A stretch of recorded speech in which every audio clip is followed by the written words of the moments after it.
اس programme دوبارہ خوش آمدید کہتے ہیں آپ کو. وہ فوٹیج دکھاتے ہیں جو اس طرح کے جعلی پیر پتہ نہیں پاکستان کے طول و ورلڈ میں اس طرح کے عمل کر رہے ہوتے ہیں اور عورتوں کو اور دوسرے لوگوں کو کس طرح بہکا رہے ہوتے ہیں. یہ فوٹیج دیکھیے, اس کے بعد واپس آئیے اسی پروگرام میں.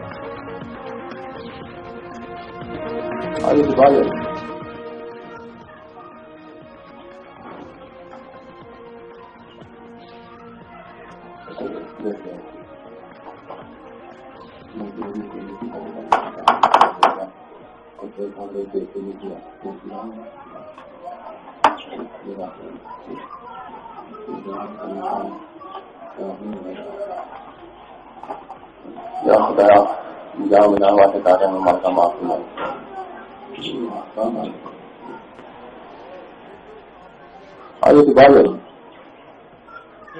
نور کی برسات ہے اور یہاں سے بیٹے بھی ملیں گے اور بانجھ پن بھی دور ہوگا. اس کے بعد جو ہے وہ ایک تعویذ بنایا کرتا تھا اور تعویذ کو جو ہے وہ خاتون کے پشت کے نیچے رکھتا تھا. اور ہم نے آپ کو اب تک یہ اس لیے دکھایا کیونکہ یہ اس میں کوئی ایسا نہیں, صرف انہوں نے خاتون نے پورے کپڑے پہنے ہوئے ہیں اور اس کی پشت کے نیچے یہ جعلی پیر, اس طرح کے ہزاروں جعلی پیر پاکستان میں ابھی بھی تعویذ رکھتے ہیں. اس کے بعد اللہ کا نام وہ لیتا تھا اور آپ نے سنا خداوند تعالیٰ کے نام کی آیات وہ بولتا تھا اور اس کے بعد ایک مکروہ فعل کرتا تھا.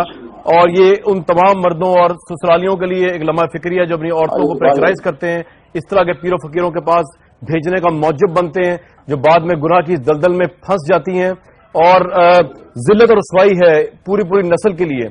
یہ اگر واپس آئے پروگرام میں تو آپ کی ملاقات کرواتا ہوں اس جعلی پیر سے, اس سو کالڈ پیر سے, یہ جو سب کچھ کرتا رہا اور اہل محلہ کی بغیرتی کی انتہا ہے کہ وہ یہاں سب کچھ ہوتا رہا اور وہ دیکھتے رہے, اس میں مرد عورت سب شامل ہیں اور یہ سب ایک بحیثیت قوم شاید ہم بہت بے حس ہو چکے ہیں. یہ دیکھتے ہیں اس کی انٹرویو اس پیر کا اور اس کو واپس آتے ہیں اسی پروگرام میں.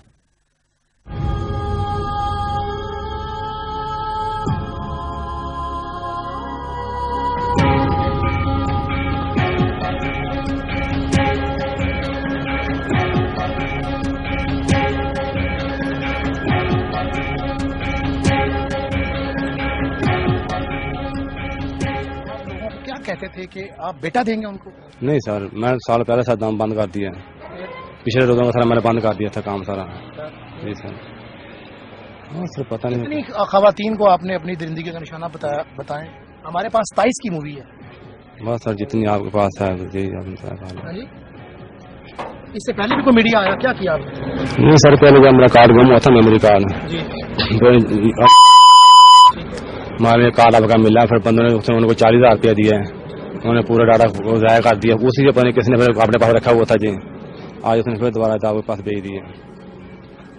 آپ مانتے ہیں آپ سے غلطی ہوئی, اللہ کو اب رمضان شروع ہو گیا ہے, آپ سمجھتے ہیں اللہ سے معافی مانگتے ہیں؟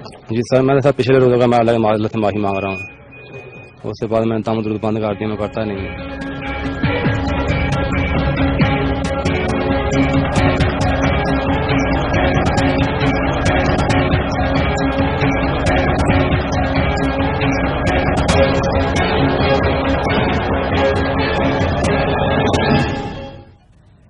نظر روبی صاحب, یہ پورا محلہ اس سب چیزیں دیکھ رہا تھا, ان کو یہ اس عامل کو سپورٹ بھی کر رہے تھے, پورے معاشرے بے حصے جاہل ہے, کیا ہے؟ بس میرے خیال سے بے حص تو ہیں ہی, ہم وہ ہو چکے ہیں, لیکن یہ عمومی کلچر کی بات ہے نا. جیسے میں نے آپ کو کہا کہ پیٹریارکی جو ہے وہ اس کو بڑا وائڈلی, یعنی محلے والوں نے نہیں پکڑا ہے, تمہارا رپورٹر گیا تو پتا چلا, ورنہ یہ سب کچھ چل رہا تھا اور یہ اتنا بغیرت تھا کہ خود ویڈیو اس کی طرح کرتا تھا. دیکھیے یہ آدمی جو ہے ذہنی طور پر ایک مریض ہے, یہ تو بالکل صاف بات آ گئی ہے. ویڈیو اتارنا اور عورتوں کے ساتھ یہ کرنا اور مذہب کو بھی استعمال کرنا, عورتوں کو بھی اور اپنے جنسی جو ہے بھوک اس کی تسکین بھی کرنا, تو یہ تو آدمی مریضانہ ہے. لیکن ایشو یہ ہے کہ اگر اس محلے میں یا یہ اس میں ہماری ریاست کا بھی بہت قصور ہے. دیکھیے یہ جگہ جگہ آپ کو بورڈ دکھائی دیں گے, آپ لاہور سے راولپنڈی جائیں تو آپ کو کوئی 5-10 ہزار نظر آئیں گے کہ آپ گھر بیٹھے محبوب, آپ ظالم محبوب کو یہ کر لیں, کسی کو مار دیں, کالا جادو کے آؤٹ فٹس ہر جگہ موجود ہے, لیکن ان کی کوئی ریگولیشن نہیں ہے. نیم حکیم جو ہیں ہمارے معاشرے میں پھیلے ہوئے, کویکس جو ہیں, اور وہ پولیس کو بھی برائب کرتے ہیں, ہیلتھ ڈپارٹمنٹ کو بھی, اور یہ ایک وائڈر مسئلہ ہے. اس میں صرف یہ آ گیا کہ چونکہ یہ جو ہے ایک آدمی مذہب کے نام پر بدماشی کر رہا ہے, تو اس لیے یہ ایک بات تاغیر. رائٹ, آپ کو کیا لگتا ہے جتنے لوگوں نے یہ پروگرام دیکھا ہوگا, وہ لوگ جو ایسے مرد جو اپنی بیویوں کو بھی پریشرائز کرتے ہیں, کہ جی جو بانجھ ہوں یا جو ان کا بیٹا پیدا نہیں ہوتا، کوئی فرق پڑا ہوگا پاکستانی قوم کی مائنڈ سیٹ میں، یا کوئی فرق نہیں آپ کو لگتا؟ کچھ پرسنٹیج پہ تو پڑا ہوگا، لیکن کافی حد تک لوگوں نے کہا ہوگا کہ کامران شاہد کو دیکھو کس قسم کے پروگرامز کر رہا ہے ٹی وی پر، اور یہ لوگ یہاں پر بیٹھے ہوئے اس پروگرام میں شریک ہیں.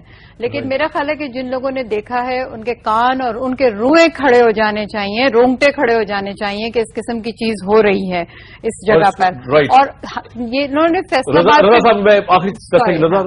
میں صرف یہ کہنا چاہوں گا، آپ نے پہلے یہ کہا کہ عورتوں کی، وہ جو عورتیں اس کے پاس گئی ہیں ان کی کیا پنشمنٹ ہونی چاہیے، لیکن دیکھیے یہ تو بالکل نامناسب بات ہے. وہ بیچاری مظلوم عورتیں اپنے گھروں سے، گھروں سے، شوہروں سے ہٹائی ہوئی، مارے دیکھیے وہ پیروں کے پاس کیوں جاتی ہیں، ان کی ساس ان کو دھکے دے کے بیچتی ہے، شوہر کہتا ہے میں تمہیں چھوڑ دوں گا.